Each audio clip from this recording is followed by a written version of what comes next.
कसे आहात? तर आज आपल्या किचनमध्ये काय बनणार आहे दाखवते. ही आहे वाम.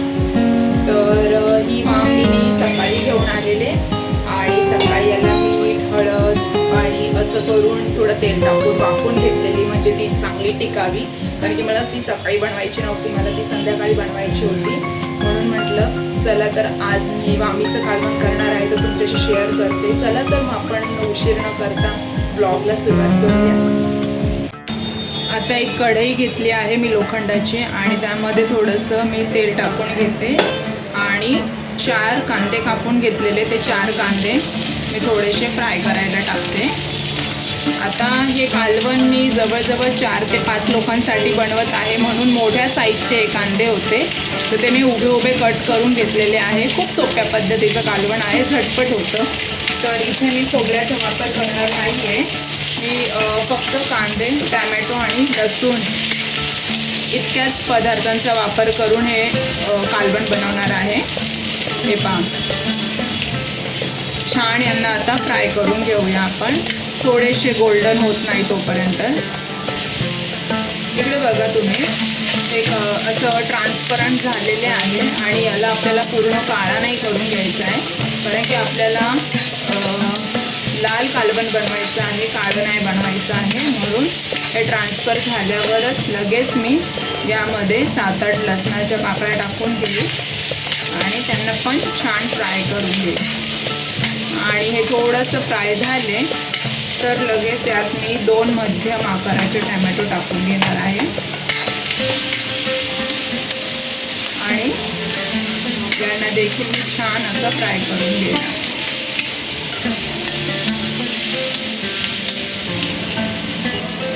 हे पहा, असा मस्त कांदा आणि टॅमॅटो दोन्ही पण शिजला आहे. टॅमॅटो पण देखील असा छान शिजला आहे.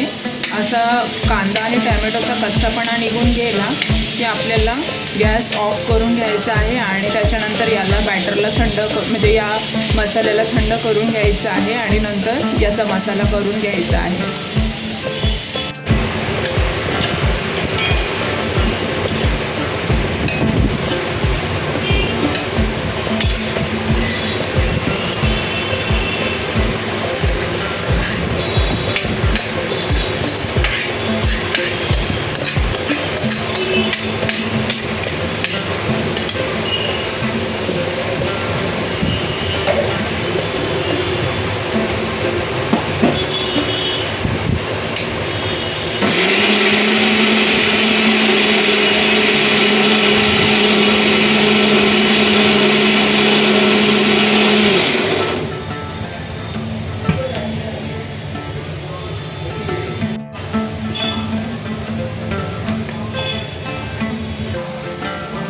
आता आपण याच्यामध्ये तेल घालून घेऊया.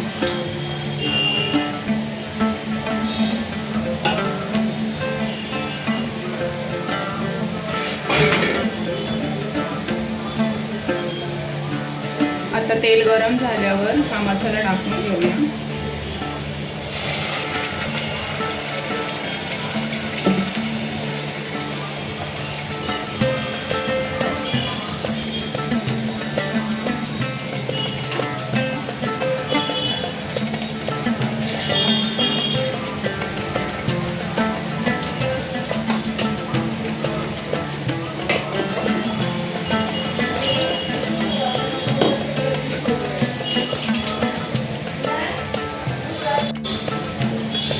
बघा, आपल्याला याच्यामध्ये छान तेलात हा फ्राय करायचा आहे.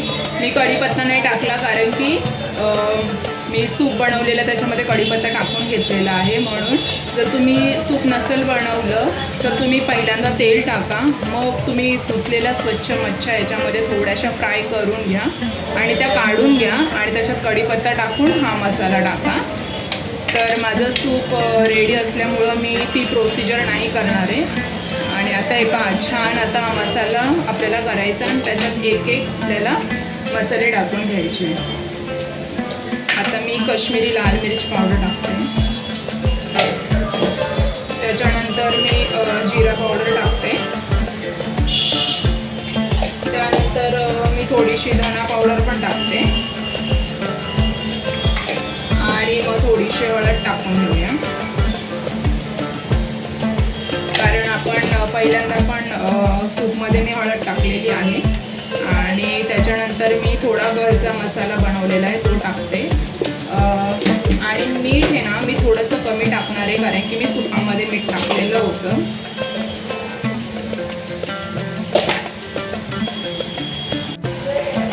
हे बघा, आता मी याला चांगलं मिक्स करून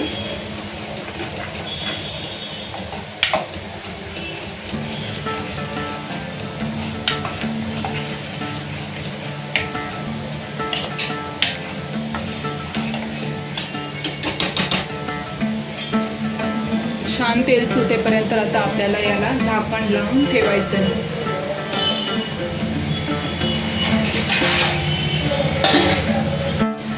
हे बघा, आता मस्त त्याला तेल सुटलेलं आहे.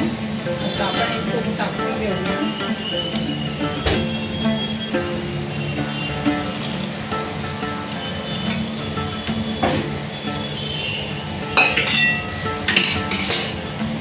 आता मला रस्सावाली बनवायची आहे वामीची कालवण, तर मग मी आता त्याच्यात पाणी टाकते.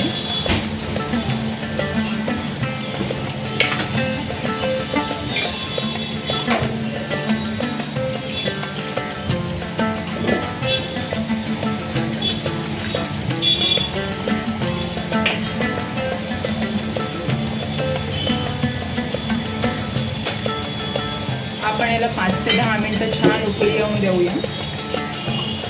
छान आता याला उकळी आलेली आहे कालवणाला, आणि आता आपण यामध्ये मस्त कोथिंबीर टाकून घेऊया.